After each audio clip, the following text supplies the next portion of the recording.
된장찌개나 미역국 끓여놓고 안 먹으면 요즘 같은 때는 하루 만에 상하잖아요. 근데 이런 레트로트 식품은 똑같은 찌개국 국인데 어떻게 실온에서 소비 기한이 이렇게 길 수 있는 걸까요? 소탐대실, 뭔가 비밀이 숨어 있는 걸까? 평소 애용하는 레트로트 식품 중 차돌 된장찌개 제품을 뜯어 내용물을 살펴보기로 했습니다. 내용물로는 두부와 감자, 차돌박이와 무 등이 포함되어 있었습니다. 내용물을 모두 비운 포장 내부에서도 특이한 점은 찾아볼 수 없었는데요. 소비기한을 확인해봤습니다. 2024년 3월 28일. 지금이 8월이니까 최대 7개월 뒤까지는 먹어도 된다고 되어 있었죠. 보관 방법란에도 이렇게 실온에 보관하라고 되어 있었고요. 그런데 한 가지 궁금증이 생겼습니다. 두부나 삶은 감자, 소고기는 쉽게 상하는 제품이잖아요. 두부는 보통 이렇게 냉장 보관해서 팔기도 하고요. 근데 된장찌개에 들어가는 건더기는 대체 어떻게 처리했길래 실온에서 7개월을 상하지 않고 견딜 수 있는 걸까요? 직접 된장찌개가 만들어지는 공장에 가서 비밀을 파헤쳐 보기로 했습니다. 눈이 많을수록 더 자세히 볼 수 있는 법. 평소 레트로트 식품을 즐겨 먹는다는 자취생 3명을 불러 공장을 둘러보기로 했습니다. 손을 씻고 위생복에 묻어있는 이물을 제거한 후 공장에 들어갈 수 있었는데요. 들어가자마자 볼 수 있었던 건 차돌 된장찌개에 들어있던 두부와 감자를 직원분들이 손질하는 모습이었습니다. 저 같은 차돌 된장찌개에 들어가는 감자, 뒤쪽에 보시면은 두부, 이제 포장을 이제 해체해가지고 좀 바트에 넣어서 준비를 하고 있습니다. 손질을 마친 두부는 이렇게 냉장고에서 보관되고 있었는데요. 냉장고 온도는 7도로 유지되고 있었습니다. 지금 햇섭이나 시약청에서 하는 거 10도 이하인데 저희는 그보다 좀 더 타이트하게 7에서 8도 정도로 이제 관리를 하고 있습니다. 하지만 이것만으론 차돌 된장찌개의 소비 기한이 내년까지인 이유를 설명하기엔 부족했습니다. 마트에서 파는 두부도 이렇게 냉장고에 보관하지만 소비 기한이 길지 않기 때문인데요. 비밀을 알아내기 위해 제품이 포장되는 충진실로가 더 살펴보기로 했습니다. 그런데 충진실로 들어가려는 순간 아까 했던 소독 절차를 한 번 더 거치는 겁니다. 지금 여기는 이제 청결구역입니다. 햇섭에서는 청결구역하고 일반구역을 구분해서 관리하게 되어 있습니다. 일반구역에서 청결구역으로 갈 때는 오염 리스크가 있다 보니까 손을 세척하고 에어 샤워를 거쳐서 들어가게 되어 있습니다. 그렇게 저희는 두 번째 손소독과 에어 샤워를 마친 후 충진실로 들어갈 수 있었습니다. 이곳에서는 데친 차돌박이, 감자, 두부, 냉동야채가 포장되고 있었는데요. 기계 속에 들어간 포장지 위에 이렇게 소비기한이 인쇄되면 야채와 국물이 차례대로 투입, 밀봉 과정을 거쳐 완제품이 되는 순서였습니다. 완제품이 된 차돌된장찌개는 이렇게 엑스레이 기계에 들어가 혹시 제품 속에 금속물질이 섞이지 않았는지 마지막으로 확인하기 위한 과정을 거치기도 했죠. 하지만 저희는 여전히 궁금했습니다. 완제품이 되는 과정을 쭉 살펴봤지만 철저한 위생관리와 금속 탐지기만으로는 레토르트 제품이 긴 시간 동안 실온에서 상하지 않는 이유가 되기에 부족했기 때문인데요. 혹시 포장실에 숨겨둔 비밀이라도 있는 걸까? 이동해 확인해보기로 했습니다. 그런데 저희는 포장실에서 의외의 광경을 목격하게 되었는데요. 밀봉까지 마친 차돌 된장찌개가 바로 박스 포장되는 게 아니라 웬 무시무시한 기계에 들어가는 겁니다. 대체 이 거대한 기계는 뭘까? 여기가 이제 햇섭에서 요거는 최종 단계이고 미생물이 조금이라도 있으면은 제품 변질이 크게 일어나는 제품입니다.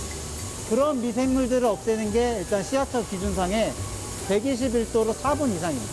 그러니까 레트로트기에 밀봉한 완제품을 넣고 온도를 높여 조리 과정 중 침투했을 수 있는 미생물까지 죽인다는 얘기였는데요. 이것이 바로 레토르트 제품이 실온에서 오랜 기간 보관될 수 있는 비결이었죠.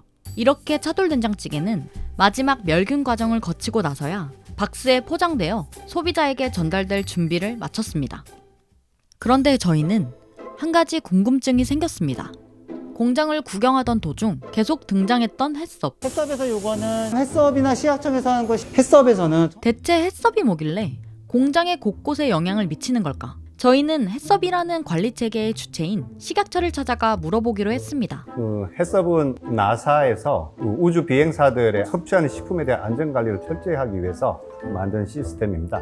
각 공정마다의 물리, 화학, 생물학적 위해 요소를 철저히 모니터링하여 완전한 완제품에 문제가 없도록 관리하는 사전 예방 안전관리 시스템이라고 볼 수 있겠습니다.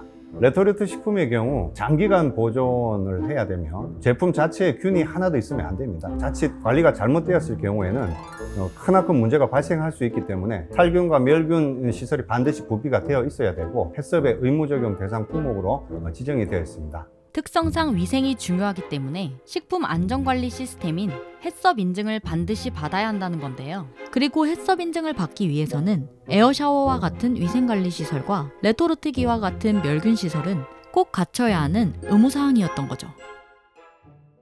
얼마나 자주 공장에 시제품에서 햇섭을 인증받은 이후 재인증 심사를 3년 주기로 이렇게 이제 받고 있고요. 다른 해에는 연 1회 이상 불시평가를 이제 받게 되어 있고요. 그 중심에 스마트 햇섭이 새로 이제 등장을 하였고요. 기존의 수기 기록 관리 방식에 벗어나 디지털화해서 완전 자동 관리로 이제 전환된다라고 보시면 되겠습니다.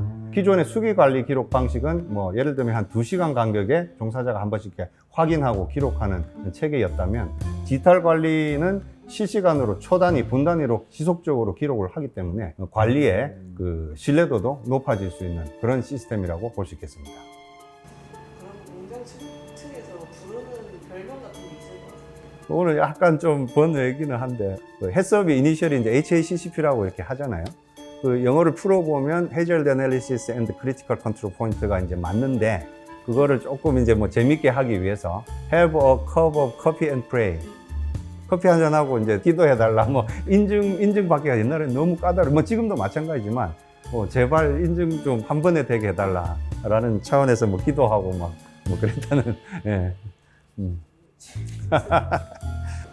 차원에서도 힘들고 뭐 하는 사람들도 힘들고 어렵지만 이 햇섭을 왜 하는 걸까요? 햇섭을 적용하기 위해서는 그 하드웨어적인 건축이나 시설 관리도 잘 되어 있어야 되고 소프트웨어적으로는 평가할 때마다 하는 기록지 관리, 그다음에 보관 뭐 등등 운영하는 업체에서는 많은 또 애로사항과 힘든 부분이 있습니다. 그러나 이 햇섭 시스템이라고 하는 것은 전 세계적으로 인정받고 있는 식품 안전 관리의 최종적인 과학적이고 체계적인 사전 안전 관리 시스템으로서 국민의 안전을 담보할 수 있는 그런 최종적인 시스템이 될 것이라고 생각하고 있습니다. 이런 레트로트 식품 외에도 각종 냉동식품, 즉석식품, 유제품, 과자, 음료수, 심지어 달걀과 수입산 김치도 햇섭 인증을 받는 게 필수사항이 되었다고 하는데요.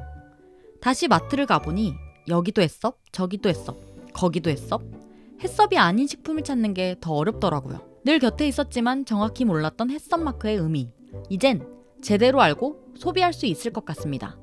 작은 탐사, 큰 결실, 소탐대실.